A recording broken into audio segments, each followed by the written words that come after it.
بسم اللہ الرحمن الرحیم۔ معلوم نہیں یہ بات کہاں سے چل پڑی ہے، سوشل میڈیا پر بعض ویڈیو شیئر کی جا رہی ہیں، بعض تحریریں ہیں اس طرح کی جن میں بات لکھی گئی ہے۔ حضرت تھانوی رحمۃ اللہ علیہ کا نام لے جا رہا ہے کہ حضرت تھانوی رحمۃ اللہ علیہ نے فرمایا ہے۔ اس طرح سے بیان کیا جا رہا ہے کہ کسی مرید نے حضرت تھانوی رحمۃ اللہ علیہ سے معلوم کیا کہ حضرت بہت ڈر لگتا ہے، کوئی ایسا نسخہ بتا دیجئے کہ انتقال کے وقت کلمہ نصیب ہو جائے۔ تو حضرت تھانوی رحمۃ اللہ علیہ نے فرمایا کہ بہت آسان ہے، 2 رکعت صلاۃ الحاجت پڑھو اور اللہ سے یہ دعا مانگو کہ یا اللہ میں یہ جو کلمہ ہے آپ کے پاس امانت رکھ رہا ہوں، جب میرا انتقال ہونے لگے تو اس امانت کو مجھے واپس کر دیجیے گا، مجھے لوٹا دیجیے گا، تو اس طرح سے موت کے وقت کلمہ نصیب ہو جائے گا۔ تو یہ بات حضرت تھانوی رحمۃ اللہ علیہ کے نام سے کی جا رہی ہے، لیکن تلاش کرنے پر بھی حضرت تھانوی رحمۃ اللہ علیہ کے حوالے سے کوئی اس طرح کی بات نہیں مل سکی ہے، بلکہ اس کے برخلاف اہل علم نے لکھ رکھا ہے۔ آپ فتاویٰ کے اندر اگر دیکھیں گے تو یہ صراحت کی گئی ہے کہ چونکہ اس طرح کی بات نہ نبی اکرم صلی اللہ علیہ وسلم سے ثابت ہے، نہ صحابہ کرام سے، نہ اسلاف میں سے کسی سے اس طرح کی چیز ثابت ہے، تو اس لیے اس پر عمل نہیں کرنا چاہیے۔ تو بہرحال یہ ایسی ہی بات ہے جو لوگوں کے درمیان میں مشہور ہو گئی، جس کی کوئی بنیاد نہیں ہے۔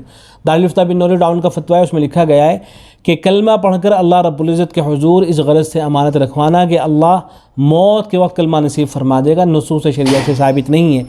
اسی طرح یہ عمل آپ صلی اللہ علیہ وسلم اور صحابہ کرام یا سلف صالحین سے بھی ثابت نہیں ہے، اور نہ ہی رسول اکرم صلی اللہ علیہ وسلم یا صحابہ کرام نے اس کی تعلیم فرمائی ہے، لہذا ایسا عقیدہ رکھنا درست نہیں ہے۔ تاہم خاتمہ بالخیر نصیب ہونے کے لیے رسول اکرم صلی اللہ علیہ وسلم سے 3 اعمال منقول ہیں۔ نمبر 1 اللہ کی راہ میں خرچ کرنا، نمبر 2 تقوی اختیار کرنا، نمبر 3 صلہ رحمی کرنا۔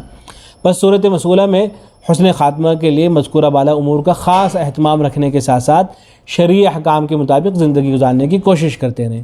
پھر روایتیں بھی ذکر کر رکھیں۔ ایک حضرت انس رضی اللہ عنہ سے روایت آئی ہے جو ترمذی کے اندر ہے کہ رسول اکرم صلی اللہ علیہ وسلم نے ارشاد فرمایا، صدقہ رب کے غصے کو بجھا دیتا ہے اور بری موت سے بچاتا ہے۔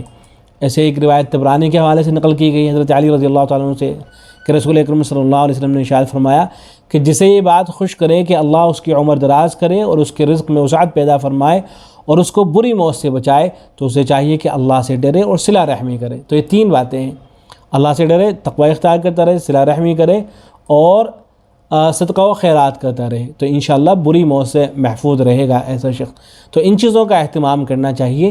اور یہ جو بات حضرت تھانوی رحمۃ اللہ علیہ کا نام لے کر بیان کی جا رہی ہے، یا ویسے ہی بات حضرات نے بیان کر رکھی ہے، چونکہ یہ ثابت نہیں ہے اس لیے اس کو نہیں بیان کرنا چاہیے۔ السلام علیکم ورحمۃ اللہ۔